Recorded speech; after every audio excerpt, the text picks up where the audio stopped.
Um abençoado domingo para todos os irmãos e amigos, e que o poder da ressurreição esteja sobre todos, em nome de Jesus, trazendo esperança, consolo e paz para o coração de todos. Queridos, num certo sentido, essa Páscoa será diferente de todas, especialmente com relação ao tradicional encontro das famílias. E de certa maneira o coelhinho, o ovo de Páscoa, as comemorações, as compras serão deixados de lado e quem sabe em razão dessa circunstância muitos possam refletir sobre o verdadeiro sentido da Páscoa que foi sendo desvirtuado com o tempo. Por isso hoje eu gostaria de refletir com vocês sobre alguns ensinos que a Páscoa nos traz. Como todos sabem, a Páscoa é um memorial do êxodo histórico de Israel, que depois de 430 anos de escravidão no Egito, foi liberto. Essa Páscoa foi instituída por Moisés, por ordem de Deus, porque Deus pretendia manter viva na memória do povo a história da redenção. Por isso, enquanto os judeus comemoram a libertação da escravidão do Egito, os cristãos comemoram a libertação da escravidão do pecado, da morte espiritual e eterna. Então, em primeiro lugar, a Páscoa nos ensina que Deus é fiel e a sua palavra é veraz. Na instituição da Páscoa, registrada em Êxodo capítulo 12, irmãos, encontramos aquilo que se chama pelos intérpretes de sombra ou figura daquilo que seria a realidade em Jesus. Por exemplo, verso 5 diz que o animalzinho a ser sacrificado teria que ser macho de 1 ano, sem mácula, e escolhido do rebanho. Assim também Jesus foi homem tirado do rebanho da humanidade, por isso precisou encarnar. E em tudo, como nós, foi tentado, mas sem pecado, e se fez pecado por nós para que fôssemos feitos justiça de Deus. Versos 6 e 26 afirmam que o animalzinho deveria ser sacrificado à tarde e que não deveria ser quebrado nenhum osso dele. Assim também Jesus foi morto em Jerusalém à tarde, sem que seus ossos fossem quebrados, como diz Mateus 27:33. Olha que coisa impressionante, irmãos. Tudo que Deus falou em sombra ou figura se cumpriu cabalmente em Jesus. Por isso é que João Batista, quando viu Jesus vindo ao seu encontro, ele logo disse: eis o Cordeiro de Deus que tira o pecado do mundo. E eu me lembrei também daquela experiência de Abraão tendo que sacrificar Isaque, que ao erguer o cutelo para baixar sobre o menino, ele viu o cordeirinho lá preso nos arbustos pelos chifres,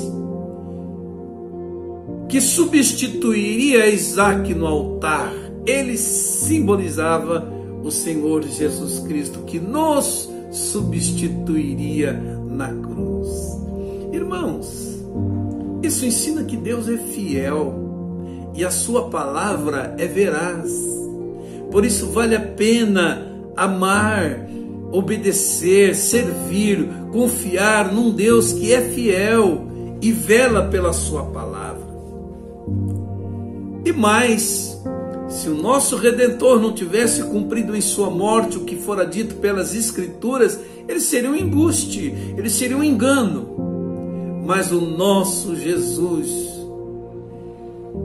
foi o cumprimento cabal e a garantia das profecias bíblicas. Em segundo lugar, irmãos, a Páscoa nos ensina que sob a cobertura do sangue de Jesus estamos livres da morte. Os versos 7 e 8 dizem que eles deveriam pegar o sangue do animalzinho imolado e deveriam passar nos batentes das portas das casas onde os animais seriam comidos. Quando viesse o castigo sobre o Egito pelo anjo da morte, quando cada primogênito seria morto, o sangue seria visto naquelas casas e passaria por cima no sentido de poupar com relação à morte dos primogênitos. E aqui está a origem do termo pesar, que significa passar por cima, dando a ideia de livramento. Queridos, é o sangue de Jesus que nos lava de todo pecado, que tira de sobre nós toda condenação e juízo. É o sangue de Jesus derramado na cruz e aplicado nos umbrais da nossa vida, que nos redimiu, que nos comprou, que nos livrou da morte. Neste sentido, então, queridos, não basta sermos admiradores da vida de Jesus, do exemplo de Jesus, dos ensinos de Jesus. Isso não gera salvação. É o sangue de Jesus que precisa nos cobrir. E quando isso acontece? Quando nós o recebemos como Senhor e Salvador da nossa vida. Em terceiro lugar, irmãos, a Páscoa nos ensina que, libertos do domínio do pecado, devemos caminhar em santidade.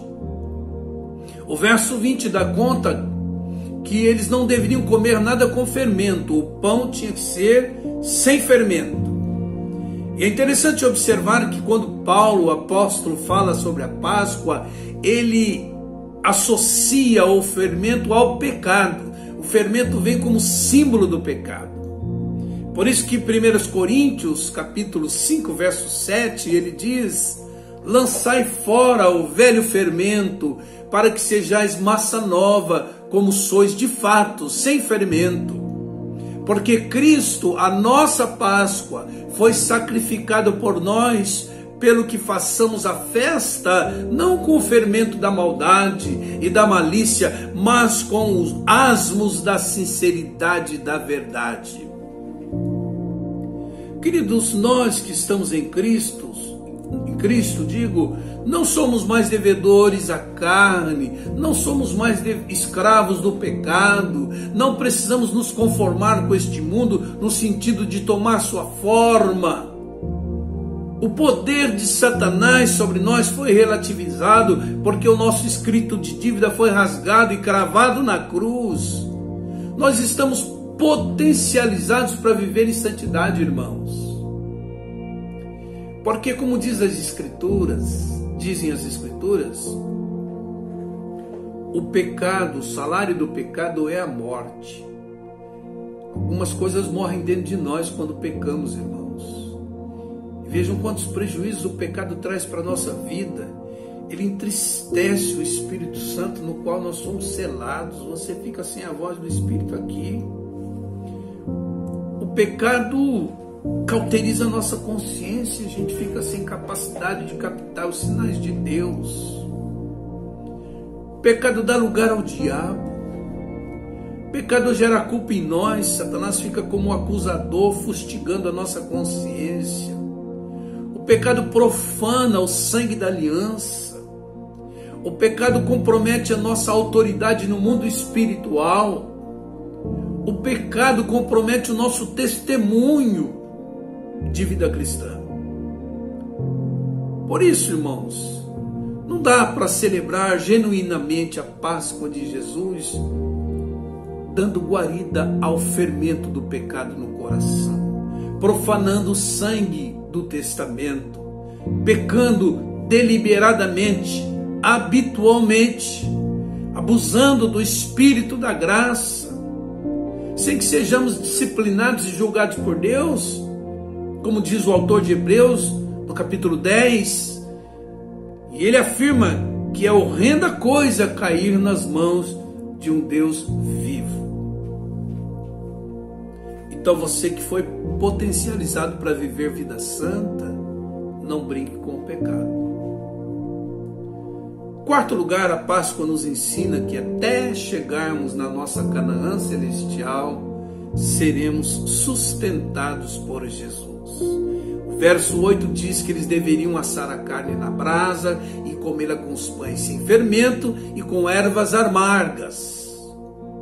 Percebam, irmãos, que coisa interessante. Eles que seriam salvos pelo sangue do Cordeiro sacrificado e passado nos umbrais, se alimentariam do próprio Cordeiro morto. Isso me faz lembrar das palavras de Jesus em João, capítulo 6, verso 57. Assim como o Pai que vive me enviou, e igualmente vivo pelo Pai, também quem de mim se alimenta, por mim viverá.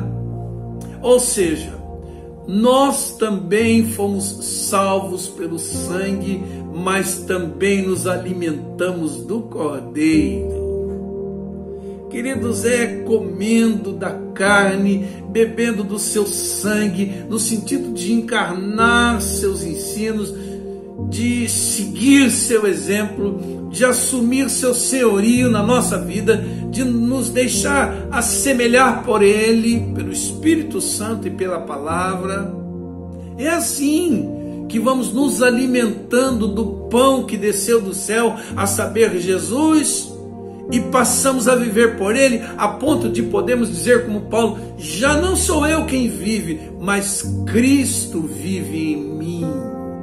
Esse será, irmãos, o nosso sustento até a chegada na Canaã celestial. Em quinto lugar, a Páscoa nos ensina que somos mais cidadãos dos céus do que da terra, e como tais nós devemos viver. O verso 13 revela que já vestidos, calçados, segurando o bastão, eles deveriam comer apressadamente o cordeiro pascal. Olha que coisa interessante. Lombos cingidos, como diz outra tradução, sandálias nos pés, cajado na mão. Isso tudo, irmãos, denotava uma prontidão para marchar. A Páscoa inauguraria uma nova vida para o povo de Deus. A partir dali, eles deixariam de ser escravos no Egito e seriam peregrinos em direção à terra prometida. Assim também, queridos, nós que fomos libertos da escravidão do pecado, agora somos peregrinos em terra estranha, porque nossa pátria está nos céus, de onde aguardamos o Salvador, o Senhor Jesus Cristo, que transformará nosso corpo de humilhação para ser igual ao corpo de sua glória, como diz Filipenses capítulo 3, verso 21. Assim viviam os heróis da fé descritos pelo autor de Hebreus no seu capítulo 11. Verso 13 diz que eles confessavam ser estrangeiros e peregrinos em terra estranha. Verso 14 diz que eles manifestavam estar procurando uma pátria. Verso 16 diz que eles aspiravam por uma pátria superior, isto é, celestial. Então, queridos, não podemos viver como se fôssemos ficar eternamente aqui. Precisamos afrouxar o cinto com as coisas desse mundo. Isso tem a ver com os nossos valores, com as nossas ações na vida, com as nossas prioridades. Ou seja, os valores revogáveis e passageiros precisam estar subordinados aos valores permanentes, aos valores eternos, uma vez que as nossas raízes estão voltadas para cima. Precisamos buscar prioritariamente, como diz Paulo, as coisas do alto, pensar nas coisas lá do alto, muito mais do que nas que são daqui da terra. E esse viver desinstalado e disponível para Deus é demonstrado por essa pressa em deixar o Egito para trás. Como alguém já disse, não basta sair do Egito, é necessário tirar o Egito do coração. Porque aquele povo tinha saído do Egito, mas deram muito trabalho a Moisés, porque o Egito ainda estava no coração deles. Sexto e último lugar, a Páscoa nos ensina que caminhamos sob o poder da ressurreição. Irmãos, falar da Páscoa sem falar da ressurreição seria omitir a parte principal da história da redenção. Um Messias mortal não seria digno de seguidores. Um Cristo morto representava a falência de um projeto, porque a morte representaria um fracasso, certamente. Ninguém poderia admitir o triunfo de um líder crucificado, mas a história da redenção não terminaria naquele sinistro e triste dia de sexta-feira. No terceiro dia de sua morte, ele ressuscitaria, como de fato ressuscitou. E as mulheres que foram lá visitar o seu túmulo se defrontaram com o túmulo vazio e saíram de lá com o coração repleto de alegria e correram para anunciar aos discípulos. Por isso, irmãos, o Apocalipse nos aponta para o Cordeiro de Deus como aquele que está vivo, que está no trono e que reina e reinará para sempre, aquele diante de quem todo joelho se dobrará. Que lindo está ali no capítulo 1 de Apocalipse, no verso 17, aquela experiência de João. Que lindo esse registro. Quando o vi, caí aos seus pés como morto. Porém ele pôs a mão sobre mim, dizendo: não temas, eu sou o primeiro e o último, e aquele que vive. Estive morto, mas eis que estou vivo pelos séculos dos séculos e tenho as chaves da morte e do inferno. Coisa maravilhosa, irmãos. Que coisa linda. Então, na Páscoa cristã, irmãos, acontecem duas mortes. Vamos entender isso. A morte do Cordeiro, a saber, Jesus, e a morte daqueles por quem ele morreu. Existencialmente falando, nós estamos mortos para o pecado. Nós estamos mortos para a velha vida, para a carne, para o mundo. Todavia, com Cristo nós ressuscitamos, estamos vivos para Deus, para viver a novidade de vida. Agora somos novas criaturas. É por isso que a Páscoa é o começo de uma nova vida. Interessante que o mundo pensa que quando uma pessoa se converte a Jesus, ela perde a vida. Mas olha, ser cristão é deixar o Egito, a escravidão, e começar a caminhar como um ser livre rumo a Canaã celestial. Páscoa é ressurreição. Por isso é que Paulo diz que se Cristo não tivesse ressuscitado, a nossa pregação, tanto quanto a nossa fé, seriam vãs. E ainda permaneceríamos no pecado, e os que dormiram em Cristo estariam perdidos. E daí ele diz mais. Ele diz: e se esperamos em Cristo só nessa vida, somos os mais miseráveis de todos os homens, porque essa vida não é grande coisa, né, irmãos? Mas com a ressurreição de Jesus, o último inimigo foi aniquilado, a saber, a morte, que perdeu o seu poder de matar. Onde está a morte, o seu aguilhão? A morte, que sempre foi um assunto sem alternativa para a ciência da história humana, foi banalizada com a ressurreição de Jesus. Como diz o autor de Hebreus no capítulo 2, verso 14, para que por sua morte destruísse aquele que tem poder da morte, a saber, o diabo, e livrasse a todos que, pelo pavor da morte, estavam sujeitos à escravidão por ela toda a vida.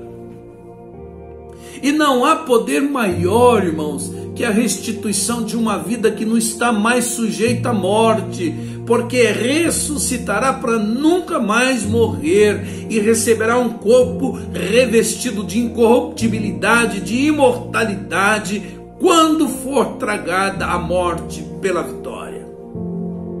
Por isso que Jesus disse: eu sou pão vivo que desceu do céu, e se alguém dele comer, viverá eternamente. E o pão que eu darei pela vida do mundo é a minha carne. Quem comer a minha carne e beber o meu sangue tem vida eterna, e eu o ressuscitarei no último dia. Assim foi, queridos, que a visão do túmulo vazio encheu o coração dos discípulos de uma visão missionária. Precisamos dividir isso, precisamos compartilhar isso, porque se Cristo ressuscitou, a morte foi vencida e todos nós ressuscitaremos com Ele. Ou seja, irmãos, nós que encontramos a tempo a vacina tão esperada que nos protegeu da morte eterna, precisamos compartilhá-la com todos aqueles que ainda estão sob o risco da morte, até que Cristo os vivifique.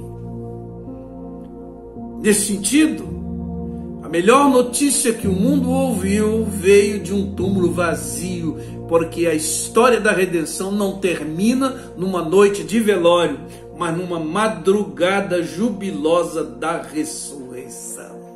Amém, queridos?